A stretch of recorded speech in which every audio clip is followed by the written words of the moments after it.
ដល់វគ្គលើចង្កេះសពុតបងប្អូននៅចង់បានសពុតលើករួមជើងហើយមានភ្លីខាងមុខណាមានសពុតដល់គ្រប់ខ្នាតគ្រប់កុំឲ្យខ្វះកាលណាតែខ្វះពេលយើងដើរទៅរៀងលៀនដែរពួកខ្ញុំមានបទពិសោធន៍សពុតមួយហើយខ្ញុំខ្វះថងខាងក្នុងនេះខ្វះភ្នែកពីរនេះវាអត់ដល់ចំហៀងវានៅឆ្ងាយដល់ពីមុខចេះតែពេលអញ្ចឹងពេលយើងបត់មកអាហ្នឹងវាអត់ដល់គៀនចេះទៅអញ្ចឹងយើងឈានជើងដើរទៅទោះយើងលើកជើងរួមមិនក៏ដោយក៏វានៅលៀនដែរមិនចេញមកដែរហើយបើយើងលើករួមខ្លាំងពេកពិបាកដើរអញ្ចឹងអស់ឲ្យត្រឹម8លេខ7លេខ6លេខឥឡូវសពុតនេះមុននឹងយើងលើកនេះយើងចាប់ចឹងមកកន្លែងភ្លីទៅទៀតនេះខ្ញុំដាក់ចូល5លេខដើម្បីយើងបត់ចំកន្លែងហ្នឹងណាពីភ្នែកចំហៀងហ្នឹងមក5លេខចាតបមកទៀតអាភ្នែកខាងក្នុងហ្នឹងយើងទាញចឹងមកចាទាញផុតចឹងមកហើយតបមកយើងលើកមកជារៀងខាងនេះគឺយើងចាប់កន្លែងនេះភ្លីទៅទៀតដូចគ្នាភ្លីទៅទៀតសងខាងចឹងណានេះភ្លីសងខាងចឹងណាចាពុតនេះវារៀងខ្វះ4លេខដែររៀងខ្វះ4លេខដែរបើធម្មតាពេលយើងចាប់ទាំងបត់មកចេះអានេះវាត្រូវនៅស្មើគ្នានេះភ្នែកនេះវាត្រូវនៅស្មើគ្នាតែពេលអញ្ចឹងទៅសពុតនេះវាខ្វះ4ទៅ5លេខចុះដោយសារខ្ញុំຕົកខ្លាចខ្វះចូលខ្ញុំអត់ដាក់កអាវនេះអញ្ចឹងខ្ញុំបន្ថយបន្តិចព្រោះគាត់មានធំចង្កេះគាត់88អញ្ចឹងគាត់កអាវគាត់គឺគាត់យកចូលដាក់ទាំងអស់អញ្ចឹងចាហើយចុងដៃទៀតចុងដៃនេះទៀតណាអញ្ចឹងខ្ញុំត្រូវបន្ថយសពុតដើម្បីឲ្យបានចូលយកមកប្រគ្រប់មួយអាវចាឥឡូវហ្នឹងយើងចាប់ដើមអញ្ចឹងមកចាខាងក្នុងនេះយើងលើកឲ្យរួមជើងខ្លាំងតិចមកដោយសារគាត់រៀងមានធំចានេះលើកប៉ុណ្ណឹងនេះចុងជើងលើកអញ្ចឹងនេះប៉ុណ្ណឹងនេះ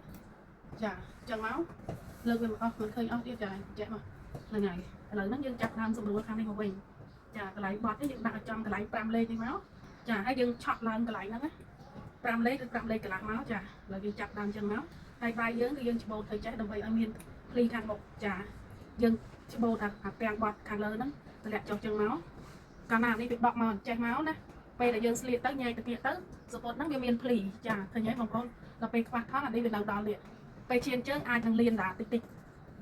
ព្រោះខ្ញុំកាត់ខ្លួនខ្ញុំមួយហើយគឺខ្ញុំមានបទពិសោធន៍របស់សពុតហ្នឹងគ្រប់ហ្មងនេះវាដល់ទៀតនេះភ្លីអាភ្នែកមួយនេះវាដល់នេះណា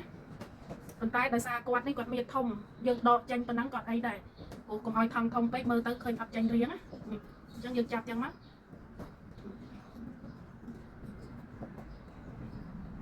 មើលខ្ញុំវោះណានេះរួមជើងប៉ុណ្ណឹងបងប្អូនឃើញទេហើយនេះពេលយើងតម្លាក់មកអញ្ចឹងនេះយើងពេលយើងស្លៀកទៅអាហ្នឹងវាញែកចេញភ្លីដល់ខ្លួនឯងតែម្ដងចាអញ្ចឹងយើងវាស់មើលកន្លែងនេះ8លេខទេបងប្អូន8ខ្ញុំឲ្យមើលដៃ8ចាគីឡូស្ដាប់អត់បានអីចានេះគឺ5លេខកន្លះ5លេខកន្លះចាតបមកឥឡូវយើងចាប់ដើមត្រឡប់មកខាងនេះមកចាច្បូតវាស្មើអញ្ចឹងតបមកយើងចុះ2លេខចំពាក់កណ្ដាលអញ្ចឹងមកពុំឲ្យកោង